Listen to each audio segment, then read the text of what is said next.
संतान की प्राप्ति के लिए समय अनुकूल नहीं है, ये संध्या का समय है। और संध्या का जब समय होता है तो 4 कार्य इसमें विशेष रूप से वर्जित है। संध्या काले च संप्राप्ते चतुर कर्माणि वर्जयेत्।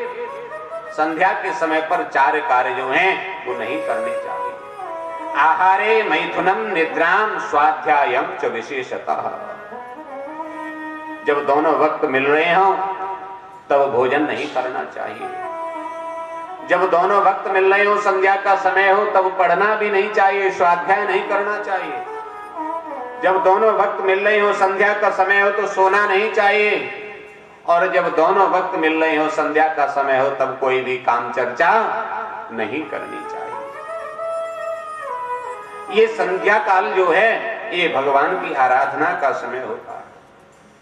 और यदि फिर भी व्यक्ति ऐसा करता है तो नुकसान क्या होता है?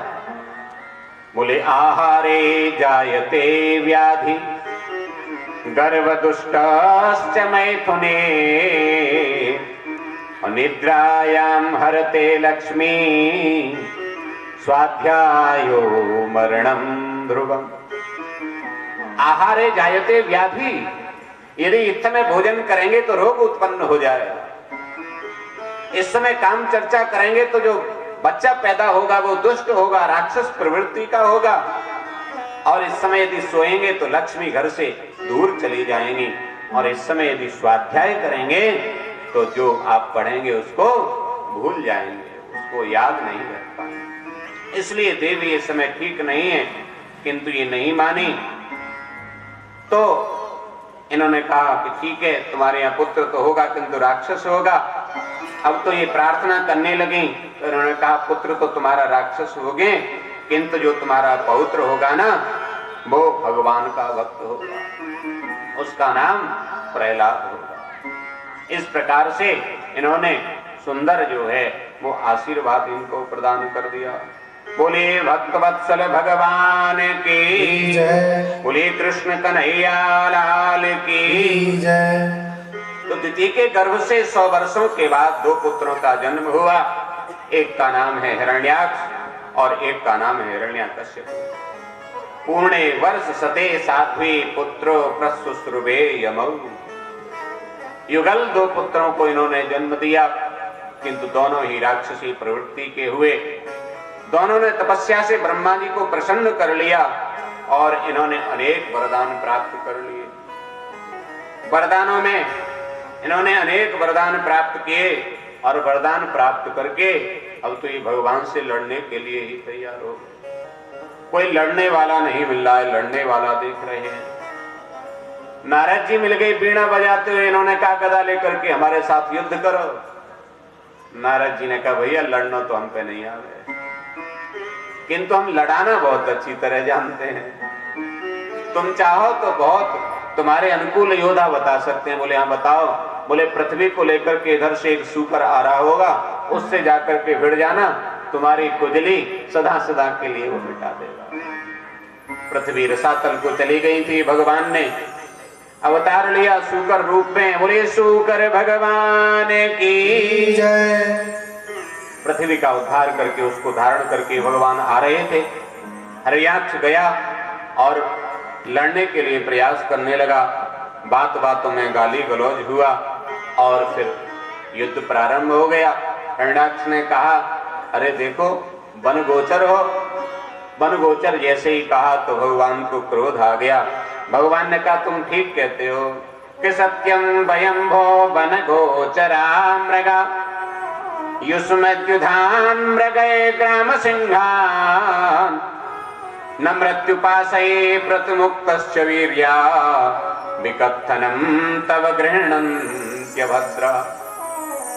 सत्यम वयंभो वनगोचरा मृगाः। तुमने ठीक कहा, सत्य बोला, मैं तो वास्तव में मृग गोचर ही हूं। किंतु तुम जैसे द्वार गांव के जो शेर होते हैं उनको देखता फिरता।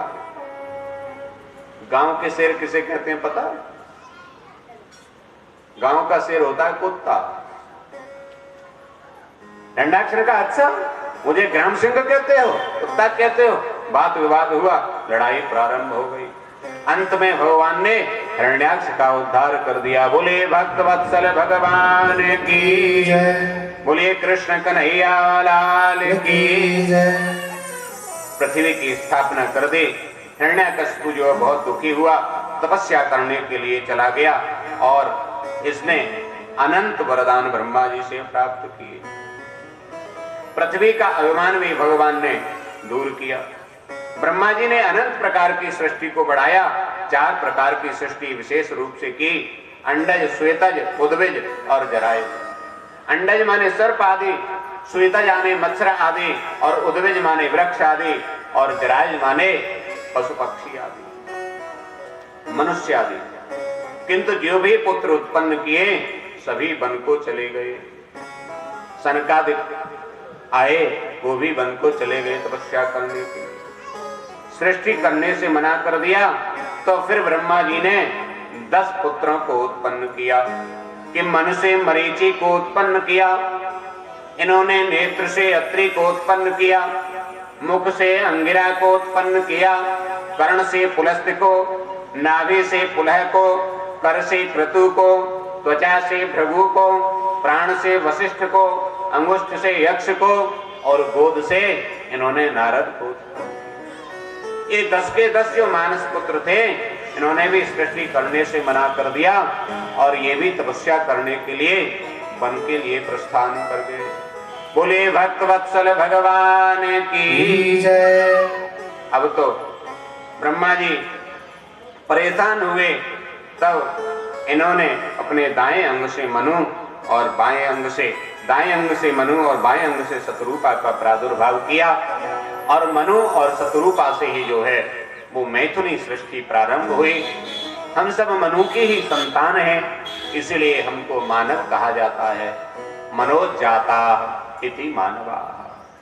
मनु की संतान होने की वजह से ही हम सब लोग मानव कहे जाते हैं। मनु और शत्रुपा के यहाँ महाराज 3 बेटे और 2 बेटों का प्रादुर्भाव हुआ।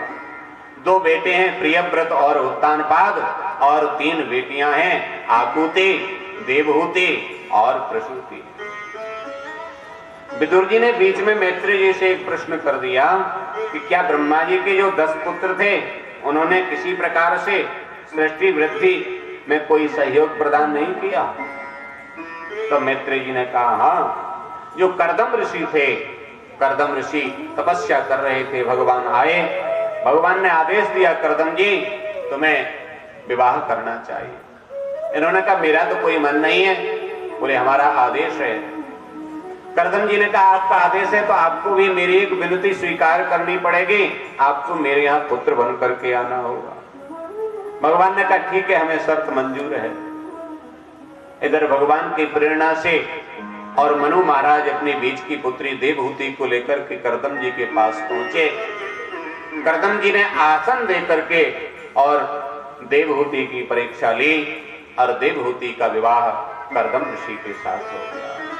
बोले भक्तवत्सल भगवान की जय, बोले कृष्ण कन्हैया लाल की।